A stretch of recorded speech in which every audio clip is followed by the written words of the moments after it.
प्रदेश के सुल्तानपुर चलते हैं और नौजवान शायर अब्दुल कवी सुल्तानपुरी से मुलाकात करते हैं। कवि साहब ये बताइए कि एक बड़ा नाम है इस मुल्क में और पूरी दुनिया में जाना जाता है मौलाना शिबली नुमानी साहब का, उनके बारे में कुछ बताइए। आजमगढ़ भारत के मौजा बंदौल को जिस ताल्लुक से उर्दू ज़बान की तारीख में गैरफानी हैसियत मिली वो ये है कि 1857 ईस्वी में उसी सरजमीन पर अल्लामा शिबली पैदा हुए। उनके वालिद शेख हबीबुल्लाह एक मारूफ वकील थे और यूँ शिबली ने एक मुतमव्वल घराने में आँख खोली।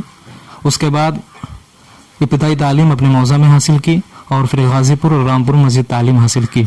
उसके बाद वो लाहौर पहुंचे और ओरिएंटल कॉलेज के प्रोफेसर मौलाना फैजुल हसन से इस्तिफादा किया। लाहौर के बाद तालिब इल्म सहारनपुर ले गई जहां उन्होंने मौलाना अहमद अली मुहद्दिस से हदीस का दर्स लिया।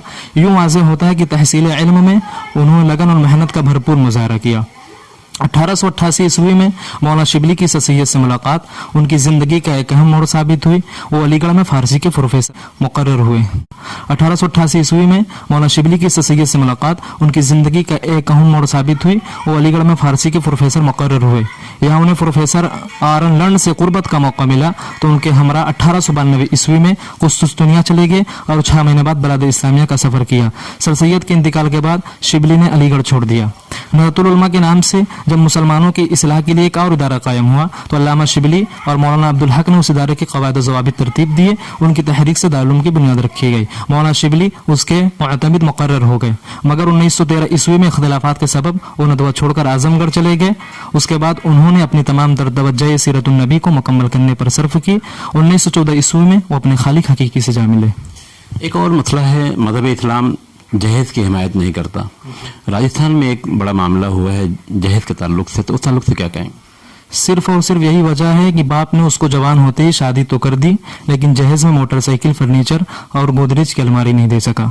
उसके गुर्बत व अफलास ने खाली रुखसती पर मजबूर कर दिया जिसका समरा ये मिलता है उसकी मासूम कली को जिंदगी से मौत से बदल दिया जाता है। गुर्बत व अफलास का लुत्फ गरीबों से पूछो, खुश्क रोटी का मज़ा किसी भूखे से पूछो और टूटी हुई खाद की कीमत सोने वाले से पूछो और धोबी घाट का लुत्फ तड़पते हुए प्यासे से पूछो। एक कोठियों और महलों में रहने वालों किसी की गुर्बत का नाजायज फायदा मत उठाओ और किसी को गुर्बत को लूटने पर और किसी के ममता को लूटने पर तरस खाओ। कयामत में खुदा को मुँह दिखाना है, खुदा के सामने अपने किए हुए का जवाब देना है।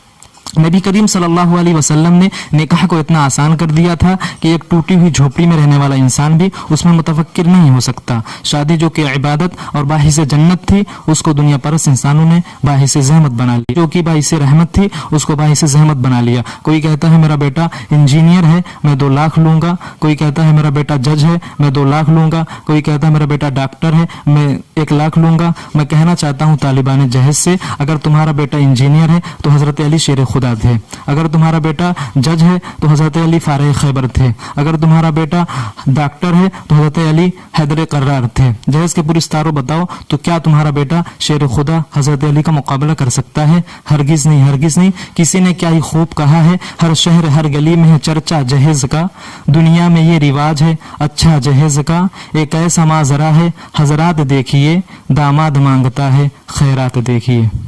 जी बहुत बहुत शुक्रिया।